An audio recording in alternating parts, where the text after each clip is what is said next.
Ever feel like your mind just won't shut up? You're lying in bed after a long day, ready to rest, but your brain has other plans. Suddenly it goes, did I say something awkward in that meeting today? Did I forget to reply to that important message? What if everything goes wrong tomorrow? Sound familiar? It's called overthinking goal and we all do it. Whether it's worrying about the past, stressing about the future, or just getting caught in a spiral of thoughts that won't stop, it's exhausting. I used to believe something was wrong with me for feeling this way. Like maybe I wasn't strong enough or focused enough. But here's what I learned. A calm, clear mind isn't something you're born with. It's something you build. Like learning to ride a bike, cook or lift weights, mental stillness is a skill. And you know what helped me the most? Not therapy apps, not YouTube advice, not even meditation at first. Books. Books taught me how the mind works, why it behaves the way it does, and most importantly, how to train it to work for me, not against me. In this video, I'm going to share 10 truly life-changing books that helped me go from anxious, distracted and overwhelmed to focused, clear and peaceful. Well, at least most days. These books don't just talk about theory. They offer practical, real-life tools, things you can start doing today, even if you're super busy or don't know where to start. And no, you don't have to give up your phone, move to the mountains or delete Instagram forever. You just need a few small habits, one idea, one page, one breath at a time. Let's get into it. So if you're feeling overwhelmed and stuck in your own head, you're not alone. Let's take this journey together, because learning to calm your mind is possible, and it starts right here. Let's be real, the world we live in today is loud. From the moment you wake up, your phone is buzzing. News alerts, emails, messages, social media. Everyone wants your attention. But here's the thing, the real noise? It's not outside. It's inside your head. It's the endless stream of thoughts that won't slow down. Why did I do that? What if this goes wrong? Am I falling behind? That inner noise, worry, guilt, regret, comparison, overthinking, is what truly drains us. I came across a Harvard study that shook me. It said we spend 47% of our lives not focused on the present moment. Almost half our lives gone, while our minds are somewhere else, thinking about the past, or stressing about the future. That used to be me all the time. I'd be eating dinner but mentally replaying an awkward conversation, or walking outside and not noticing anything because I was planning tomorrow's to-do list. Always thinking, always tired, never fully here. But something shifted when I started reading these books. Not just reading passively, but using what they taught. For just a few minutes a day, I began to slow down. Not in a lazy way but in a clear way. My sleep got better. My focus improved. I stopped jumping from thought to thought like a pinball. And the best part? You don't have to meditate for hours or become a monk. You don't need to disappear from life. You just need the right guidance, and that's what these next 10 books gave me. These books helped me go from racing thoughts to real peace. Let's dive into them, one by one. So as I began learning how to quiet the chaos inside, one book stood out and completely shifted my mindset. Book 1, The Power of Now by Eckhart Tolle. This book didn't just give me advice, it woke me up. Eckhart Tolle teaches a powerful truth. Most of our stress doesn't come from our situation. It comes from our thoughts about the situation. Think about it. You're not panicking because you're stuck in traffic. You're panicking because you're thinking, I'm going to be late. They'll be mad. I look irresponsible. This always happens. That spiral, that's where the stress really lives. One day I was exactly in that spot. Late for a meeting. Stuck in traffic. My heart was racing, and my mind was playing all the worst-case scenarios. Then I remembered something from The Power of Now. Tolle said, you are not your thoughts. You are the awareness behind them. So I paused. I looked out the window, saw the sky, noticed the sunlight. I took a deep breath and said, okay, I'm here now. Might as well actually be here.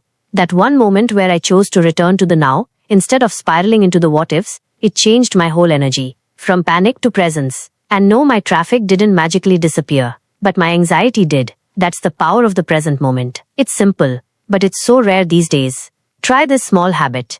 Next time you feel overwhelmed, pause. Take 3 deep breaths. Then ask yourself, what do I see? What do I hear? What do I feel right now? These tiny questions bring you back to now. Because your thoughts might be in the future or the past. But your power is only here, in this moment. And that's where peace begins. And speaking of creating calm from chaos, the next book helped me realize that peace isn't just about what's in your mind. It's also about what's around you. Book 2, Think Like a Monk by Jay Shetty. Jay Shetty lived as a monk for 3 years. Not on weekends. Not as a hobby. A real monk waking up before sunrise, meditating, living simply and reflecting deeply. But what makes this book so powerful is how Jay brings all that monk wisdom into the real world, into our messy, noisy modern lives. One of his biggest lessons? Your environment shapes your thoughts. That hit me hard. I looked around my room one morning, clothes everywhere, unread emails, dirty coffee mug on the desk, and I realized why I was waking up already anxious. I hadn't created peace. I'd created clutter. So inspired by the book, I made tiny changes. I put my phone in a drawer at night. I lit a small candle in the morning. I played soft instrumental music instead of scrolling the news.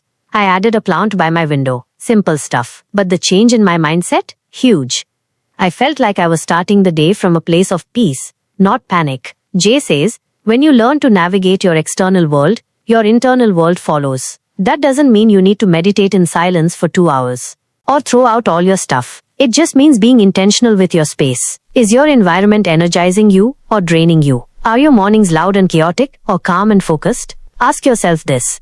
What's one thing you could remove from your space today that causes stress? Or one thing you could add that brings calm? Maybe it's turning off email notifications before bed. Maybe it's adding a small lamp instead of using harsh overhead lights. Maybe it's just tidying your desk. One tiny change can create a big shift in your energy. So, from this book I learned, you don't need silence to think like a monk. You just need intention. And once I cleaned up my space, I noticed something else. My thoughts started feeling lighter too. And once I started shifting my environment and calming the outside noise, I noticed something deeper. Sometimes, the loudest chaos wasn't around me, it was inside me. That's when this next book hit me like a mirror to the soul. Book 3. The Mountain Is You by Brianna Wiest. This book is trending everywhere: TikTok, Instagram, bookstores, and for very good reason. It talks about something we all do, but rarely admit. Self-sabotage. We often think the problem is out there, other people, bad luck, wrong timing. But Brianna flips the mirror and says, the mountain you're facing might be you. That sounds harsh, but it's actually freeing. When I read this book, I had a big realization. I wasn't stuck because of the world, I was stuck because of my own patterns. I used to say yes to everything out of fear of missing out. I'd procrastinate on goals that actually mattered to me. I'd get close to finishing a project, then stop. Why? Because deep down, part of me was scared of success, scared of change. That part of me believed, if I don't try too hard, I can't fail too hard. Sound familiar? Brianna Wiest calls this the subconscious fear of growth. It's when your present self holds you back, because it's afraid of what your future self might become. So what do? You start small. You start with awareness. Try this. Take 5 minutes today and write down one habit that's holding you back. It could be snoozing your alarm, scrolling late at night, avoiding difficult conversations. Then ask yourself, what would my future self want me to do instead? When I started journaling like that, I stopped running from discomfort. Instead of avoiding growth, I started leaning into it. And slowly, that mountain didn't feel so impossible anymore. This book isn't about blaming yourself, it's about empowering yourself. It says yes, you might be the mountain, but guess what? You're also the climber, and you're strong enough to move. And after facing some of those inner fears, I knew I needed a tool to stay steady and grounded, something to help me create peace, even in the middle of stress. And after realizing I was often the one standing in my own way, I knew I needed something deeper, not just self-awareness, but inner steadiness. A way to stay grounded, even when life felt messy. That's when I picked up this next book, and it changed how I move through the world. Book 4. Stillness Is the Key by Ryan Holiday. Now, when you hear the word stillness, you might picture someone meditating in the mountains or sitting in silence for hours. But Ryan Holiday explains it differently. Stillness isn't about doing nothing. It's about doing what matters, with calm, clear focus. This book blends wisdom from philosophy, history, and real life to show that the most powerful people, leaders, artists, athletes, protect their peace fiercely. Holiday says, stillness is the key to excellence, to happiness, to success. I was always rushing, multitasking, trying to do more to feel better, but it never worked. I just ended up burnt out. So I tried one simple idea from this book. A 10-minute walk. No phone, no podcast, no agenda. Just walking, breathing, and noticing the world. At first, I felt awkward. My brain kept saying, shouldn't you be listening to something, doing something? But then, I started noticing things. The breeze, the sky, my own thoughts slowing down. That tiny practice became my daily reset button. It gave me space to think clearly. And over time, it helped me make better decisions without panic. Here's what I learned.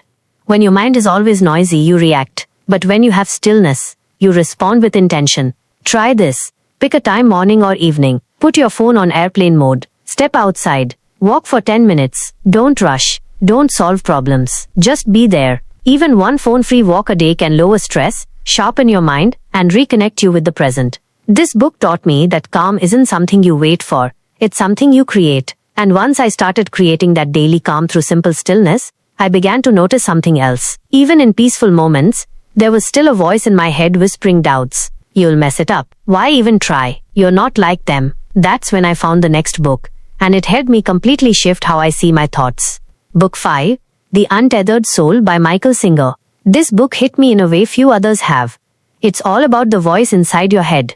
You know, the one, the non-stop chatter, the judgments, the fear. Michael Singer says, there is nothing more important to true growth than realizing you are not the voice of the mind. You are the one who hears it. At first I didn't really get it. I mean, aren't our thoughts who we are? But then he explained it like this. Imagine you're sitting in a room, and someone's talking non-stop beside you. You're doing this wrong. Why did you say that? They probably don't like you. You wouldn't believe everything they said, right? You'd probably say, okay buddy, relax. That's exactly how your inner voice works. It talks, and talks, and talks. But you get to choose what you listen to. So I started doing this one simple practice. When I heard a harsh or anxious thought, I'd pause and say, that's just a thought, not a fact. Or even gently, thanks mind, but not today. And wow, that one line made a difference. Instead of spiraling, I could step back. I realized, I am not the noise. I am the one who notices the noise. This book gave me real mental freedom. I don't have to argue with my thoughts. I just don't have to follow them. Try this.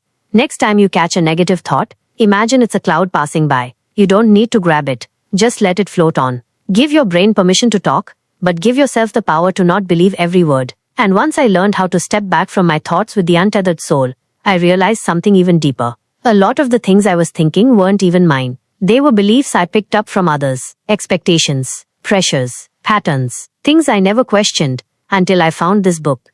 Book 6 is to 101 Essays That Will Change the Way You Think by Brianna Wiest. This book is a goldmine. It's not a traditional story. It's 101 short essays. Each one takes just a few minutes to read, but leaves you thinking all day. Seriously. Every time I opened this book, I found myself going, whoa, that's exactly what I do. Why has no one told me this before? One idea that hit me hard was this. Not everything that feels urgent is important. That line alone changed how I respond to stress. Before, if I got a message, an email, a sudden thought, I felt like I had to deal with it right now. But urgency is often just noise. And this book teaches you how to listen for what really matters underneath all that noise. Now when something triggers me, someone's tone, a work email, a late reply, I pause and ask, is this truly important? Or is it just loud? 9 times out of 10, it's just loud. That small pause gives me power. Power to respond instead of react. To protect my peace instead of panic. Another gem from the book was about emotional self-awareness. Brianna says, you're not behind, you're healing. Be patient. Reading that felt like a hug. Like someone finally understood how hard it is to break patterns quietly while the world keeps spinning. So now, instead of rushing to fix everything, I slow down. I read one essay. I reflect. I take a breath. Try this.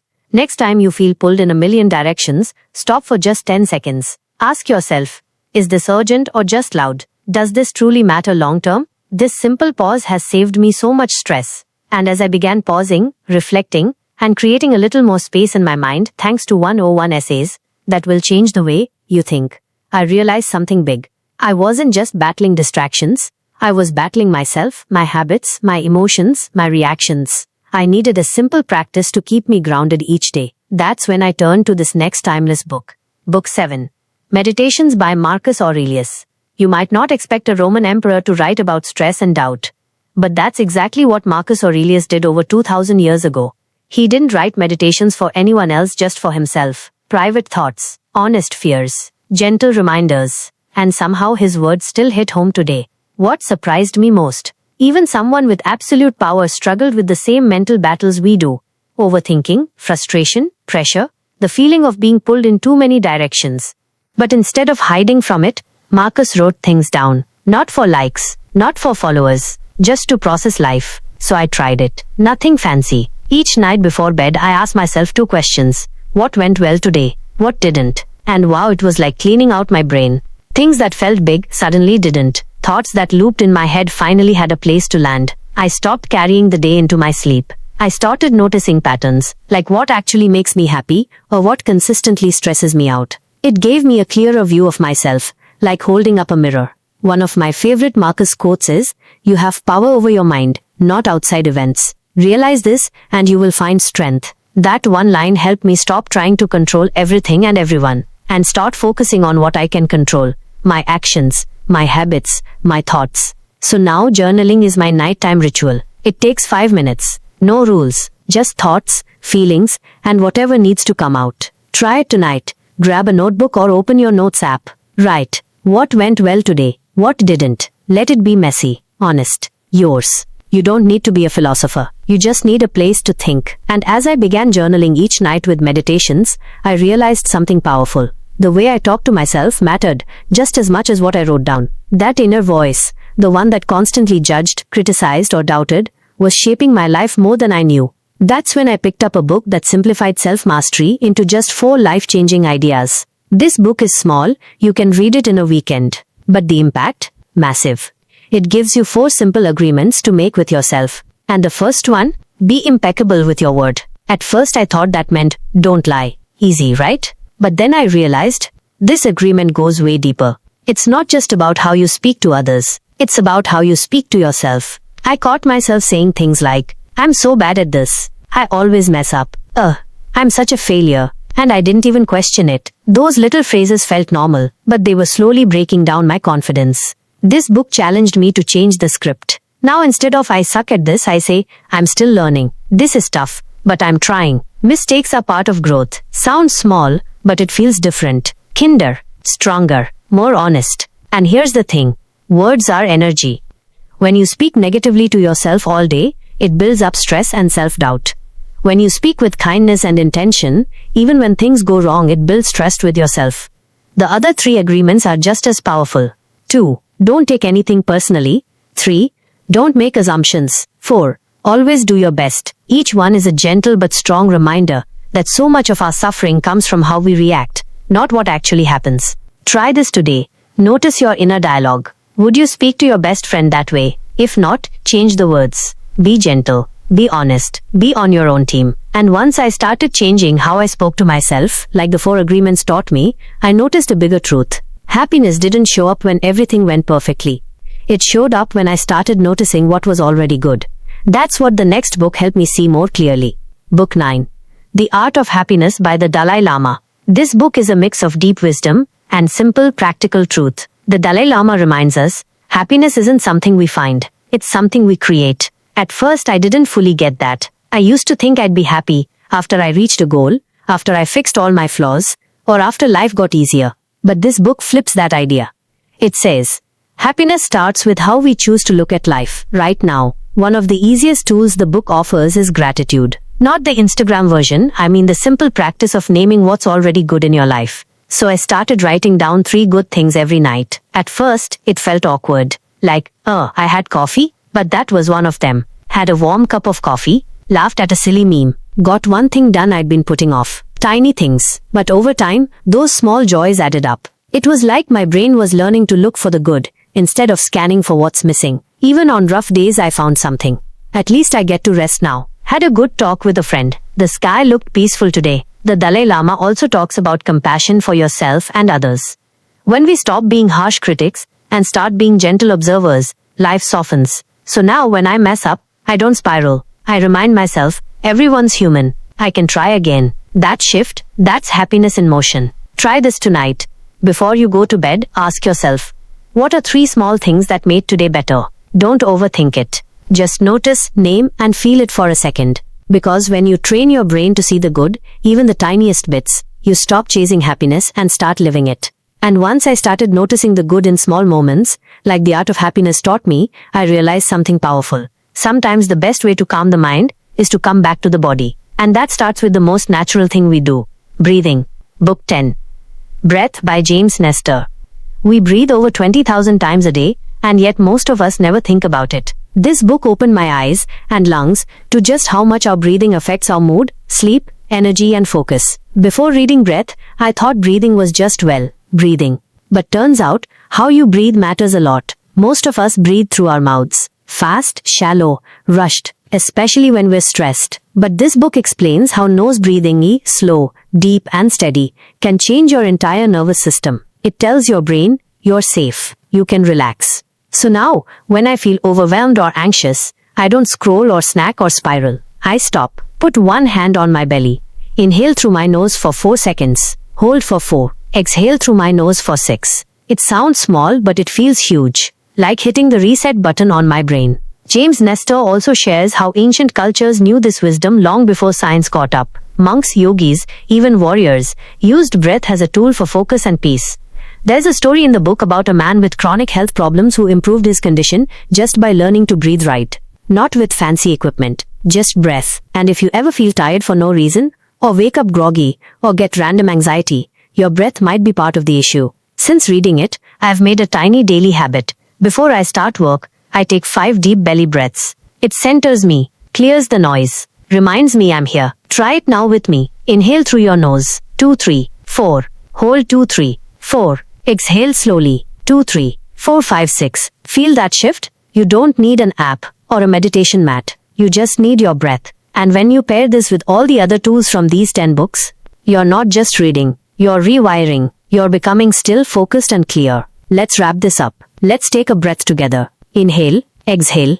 Now think back to everything we've covered. You don't need to become a monk. You don't need to quit your job, move to the mountains, or delete the internet.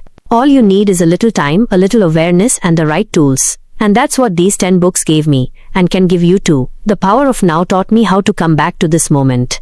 When your mind is racing, don't fight it. Just notice it. Come back to your breath. Think like a monk reminded me that our surroundings matter. Even a clean desk or soft music can help your brain feel calm and safe. The mountain is you helped me face the habits and fears holding me back. We often get in our own way, but we can also get ourselves unstuck. Stillness Is the Key showed me that quiet time isn't lazy, it's powerful. A walk with no phone might be the most productive thing you do today. The Untethered Soul reminded me, I am not my thoughts. Just because a thought pops up doesn't mean it's true or worth believing.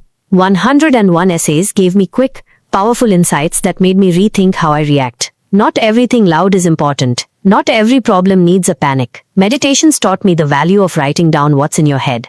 Journaling helps clear the clutter and helps you sleep better too. The 4 agreements helped me talk to myself with more kindness. Words matter, especially the ones you tell yourself. The Art of Happiness showed me that joy is something we build, little by little. And gratitude, even for small things, can lift any heavy day. Breath gave me the simplest tool of all, breathing right. Slow, deep nose breathing calms your whole nervous system. So here's the truth. A calm mind isn't magic. It's not luck. It's not for a few special people. It's a skill anyone can build, including you. You don't need to do everything at once. You don't even need to read all 10 books right now. Just pick one. Try one small habit. A short journal. A 5-minute walk. One deep breath. Start there. Stay gentle. And watch what happens. If even one idea in this video made you pause, smile, or breathe deeper, go ahead and hit that like button. It really helps more people find this kind of calm content. Want more book wisdom that actually fits into real life? Subscribe to Books Ahead. We turn powerful ideas into small, doable habits. And now it's your turn. Drop a comment below and tell me, which book are you starting with? Or what small habit are you trying this week? Every journey starts with one tiny step. Let's take that first one together. Check the description. I've linked summaries for some of the books there so you can come back to them anytime. See you in the next video. Stay calm, stay kind and keep reading.